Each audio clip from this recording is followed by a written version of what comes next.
ಸನ್ಮಾನ್ಯ ಅಧ್ಯಕ್ಷರೇ, ಮಾತಾಡಲಿಕ್ಕೆ ಅವಕಾಶ ಕೊಟ್ಟದ್ದ ತಮಗೆ ಧನ್ಯವಾದಗಳನ್ನು ಹೇಳಲಿಕ್ಕೆ ಬಯಸ್ತೇನೆ. ಕಳೆದ ಅಸೆಂಬ್ಲಿಲಿ ಸನ್ಮಾನ್ಯ ಅಧ್ಯಕ್ಷರೇ, ಈ ಬಿಲ್ಲನ್ನು ತಂದಂಥ ಸಂದರ್ಭದಲ್ಲಿ ನಾನು ಕೂಡ ಉಪಮುಖ್ಯಮಂತ್ರಿಗಳಿಗೆ ಮನವಿಯನ್ನು ಮಾಡಿದ್ದೆ. ಅಸೆಂಬ್ಲಿಲಿ ಜಾಸ್ತಿ ಚರ್ಚೆ ಮಾಡಲಿಕ್ಕೆ ಆಗೋದಿಲ್ಲ, ಸದನ ಸಮಿತಿ ಕಮಿಟಿಯನ್ನು ಮಾಡಿ ಆ ಕಮಿಟಿಯಲ್ಲಿ ಡೀಟೇಲ್ಸ್ ಆಗಿ ಚರ್ಚೆ ಮಾಡಬೇಕು ಅಂತಕ್ಕಂಥದ್ದನ್ನು ನಾನು ಕೂಡ ರಿಕ್ವೆಸ್ಟ್ ಮಾಡಿದ್ದೆ. ಅದು ಇನ್ನೂ ಅನೇಕ ಶಾಸಕರು ಕೂಡ ಮನವಿ ಮಾಡಿದರು. ಅದ್ರ ಪ್ರಕಾರ ಇದನ್ನು ಕಮಿಟಿಯನ್ನು ಕೂಡ ಮಾಡಿದರು. ರಿಜ್ವಾನ್ ಅವರ ಅಧ್ಯಕ್ಷತೆಯಲ್ಲಿ ಸುಮಾರು 17-18 ಕಮಿಟಿ ಸನ್ಮಾನ್ಯ ವ್ಯವಸ್ಥಿತವಾಗಿ ಆಗಿದೆ. ಅದರಲ್ಲಿ ನಾನು ಕೂಡ 13-14 ಕಮಿಟಿ, ಪ್ರತಿ ಕಮಿಟಿಲೂ ಕೂಡ ಇದನ್ನು ಡೀಟೇಲ್ಸ್ ಆಗಿ ಚರ್ಚೆ ಮಾಡಿದ್ದೀವಿ. ಗ್ರೇಟರ್ ಬೆಂಗಳೂರು ಬೇಕಾ ಬೇಡವಾ, ಇವಾಗ ಎಲ್ಲ ಶಾಸಕರು ಏನು ಚರ್ಚೆ ಮಾಡ್ತಿದ್ದಾರೆ, ಇದೆಲ್ಲ ವಿಷಯಗಳನ್ನು ಕೂಡ ಗ್ರೇಟರ್ ಬೆಂಗಳೂರಲ್ಲಿ ಚರ್ಚೆ ಮಾಡಿದ್ದೀವಿ. ಇನ್ನೂ ಅನುಮಾನ ಬಂದಂಥ ಸಂದರ್ಭದಲ್ಲಿ ಅಡ್ವೊಕೇಟ್ ಜನರಲ್ ಅವ್ರನ್ನು ಕೂಡ ಅವ್ರಿಗೆ ಮಾಹಿತಿ ಕೊಟ್ಟು, ಅಡ್ವೊಕೇಟ್ ಜನರಲ್ ಕೂಡ ಸುಮಾರು 1-2 ಗಂಟೆ ಕುಳಿತು ಈ ಗ್ರೇಟರ್ ಬೆಂಗಳೂರು ಏನೇನು ಮಾಡಬೇಕು ಅಂತಕ್ಕಂಥದ್ದಿದೆ, ಏನೇನು 74 ಅಮೆಂಡ್ಮೆಂಟ್ ತೊಂದರೆ ಆಗ್ತದ, ಈ ಬೆಂಗಳೂರು ಡಿವೈಡ್ ಮಾಡಿ ಏನೇನು ತೊಂದರೆ ಆಗ್ತದ, ಇವೆಲ್ಲವನ್ನೂ ಕೂಡ ಅವ್ರ ಹತ್ರ ಡೀಟೇಲ್ಸ್ಗೆ ಚರ್ಚೆ ಮಾಡಿ ಅವರಿಂದ ಸಲಹೆಗಳನ್ನು ಕೂಡ ಇದನ್ನು ಪಡೆದಿದ್ದೇವೆ. ಜೊತೆಗೆ 28 ಕ್ಷೇತ್ರದ ಶಾಸಕರು, ಲೋಕಸಭಾ ಸದಸ್ಯರು, MLCಗಳು ಅವರವ್ರ ಬೆಂಗಳೂರಿಗೆ ಸಂಬಂಧಪಟ್ಟಂತ ಎಲ್ಲ VIPಗಳಿರ್ಬೋದು, ಈ ಗ್ರೇಟರ್ ಬೆಂಗಳೂರು ಬಗ್ಗೆ ಡೀಟೇಲ್ಸ್ ಆಗಿ ಚರ್ಚೆಯನ್ನು ಕೂಡ ತೆಗೆದುಕೊಂಡಿದ್ದೇವೆ. ಇದೆಲ್ಲದೇನು ಯಾಕೆ ಇದಿಲ್ಲ, ನನ್ನ ಕಮಿಟಿಲಿ ಇರೋದ್ರಿಂದ ಹೇಳ್ತಾ ಇದ್ದೀನಿ ಸನ್ಮಾನ್ಯ ಅಧ್ಯಕ್ಷರೇ.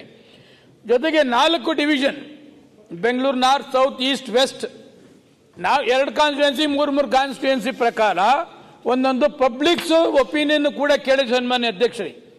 2 ಸಭೆಯಲ್ಲಿ ನಾನು ಕೂಡ ಭಾಗವಹಿಸಿದ್ದೇನೆ. 100% ಯಾರೂ ಕೂಡ ಇದಕ್ಕೆ ವಿರೋಧ ಮಾಡ್ತಾ ಇಲ್ಲ. ಕೆಲವರು ವಿರೋಧ ಮಾಡಲೇಬೇಕು ಅಂತಕ್ಕಂಥದ್ದನ್ನ ವಿರೋಧ ಮಾಡ್ತಕ್ಕಂಥದ್ದು. ಅಲ್ಲೇನು ತಮಿಳಿಯನ್ಸು ರೇಟ್ ಜಾಸ್ತಿ ಆಗ್ಬಿಡ್ತದೆ, ಕನ್ನಡಿಗರು ರೇಟ್ ಆಗ್ಬಿಡ್ತಾರೆ. ಕನ್ನಡಿಗರು ಮೇಯರ್ ಆಗಿದ್ದಾರೆ ಬೆಂಗಳೂರಿನಲ್ಲಿ, ತಮಿಳಿಯನ್ಸ್ ಮೇಯರ್ ಆಗಿದ್ದಾರೆ, ಹೊರ ರಾಜ್ಯದಿಂದ ಬಂದಂಥವ್ರು ಮೇಯರ್ ಆಗಿದ್ದಾರೆ. ಯಾವತ್ತೂ ಕೂಡ ಮೇಯರ್ನ ಇವನು ಹೊರಗಡೆಯವನು, ಇವನು ತಮಿಳ್ನವನು, ಇವನು ಬೇರೆ ಜಾತಿ ಅಂತ ಯಾವತ್ತೂ ಕೂಡ ಬೆಂಗಳೂರಿನಲ್ಲಿ ನಾವು ಬೈಫರ್ಕೇಟ್ ಮಾಡಲಿಲ್ಲ ಸನ್ಮಾನ್ಯ ಅಧ್ಯಕ್ಷರೇ. 4 ಡಿವಿಷನಲ್ಲಿ ನಮ್ಮ ಕಮಿಷನರು ಕೂಡ ಪ್ರತಿ ಇದರಲ್ಲೂ ಕುಳಿತಿದ್ದಾರೆ, ರಿಜ್ವಾನು ಕೂಡ ಕುಂತಿದ್ದಾರೆ. ಯಾರು ಕೂಡ ಈ ಗ್ರೇಟರ್ ಬೆಂಗಳೂರನ್ನ ಅಪೋಸ್ ಮಾಡಲಿಲ್ಲ. ಕೆಲವು ಸಲಹೆಗಳನ್ನ ಕೊಟ್ಟಿದ್ದಾರೆ, ಉತ್ತಮ ಸಲಹೆಗಳು ಕೊಟ್ಟಿದ್ದಾರೆ, ಏನು ಮಾಡಬೇಕು ಏನು ಎತ್ತ ಅಂತೇಳಿ. ನಾಡಪ್ರಭು ಕೆಂಪೇಗೌಡ ಬೆಂಗಳೂರು ಕಟ್ಟಿರ್ಬೋದು ಸನ್ಮಾನ್ಯ ಅಧ್ಯಕ್ಷರೇ, 4 ಗೋಪುರ ದಾಟಿ ಹೊಟ್ಟೋಗಿದೆ. ಅವಾಗ ಇವು ತಡಿಬೇಕಾಗಿತ್ತು. ಬೆಂಗಳೂರು ಕೆಂಪೇಗೌಡ ಕಟ್ಟಿದ್ದನ್ನ ಯಾರು ಡಿವೈಡ್ ಮಾಡ್ತಾ ಇಲ್ಲ. ಇವತ್ತು 8 ಡಿವಿಷನ್ ಮಾಡಿದ್ದಾರೆ ಸನ್ಮಾನ್ಯ ಅಧ್ಯಕ್ಷರೇ. 8 ಡಿವಿಷನ್ಗೆ 8 ಜನ IAS ಆಫೀಸರ್ಸ್ ಇದ್ದಾರೆ. ಒಬ್ರು ಚೀಫ್ ಕಮಿಷನರು ತುಷಾರ್ ಸಾಹೇಬ್ರು ಇದ್ದಾರೆ. ಆದ್ರೂ 28 ವಿಧಾನಸಭಾ ಕ್ಷೇತ್ರ ಏನು ಬೆಂಗಳೂರಿನಲ್ಲಿ ಇದೆ, ಕಂಪ್ಲೇಂಟು ಕಾರ್ಪೊರೇಷನ್ ಮೇಲೆ ಬರ್ತಾ ಇದೆ. ಇದನ್ನೆಲ್ಲ ಹೋಗ್ಲಾಡಿಸಬೇಕು ಅಂತಾನೆ ಉಪಮುಖ್ಯಮಂತ್ರಿಗಳು ಧೈರ್ಯ ತೆಗೆದುಕೊಂಡು ಇದನ್ನ ಮಾಡಬೇಕು ಅಂತಕ್ಕಂಥದ್ದನ್ನು ಮಾಡಿದ್ರು. ನಾನು ಮಂತ್ರಿ ಆಗಿದ್ದಂತ ಸಂದರ್ಭದಲ್ಲಿ ಅಸೆಂಬ್ಲಿಲಿ ಕೂಡ ಅಪ್ರೂವ್ ಆಗಿದೆ.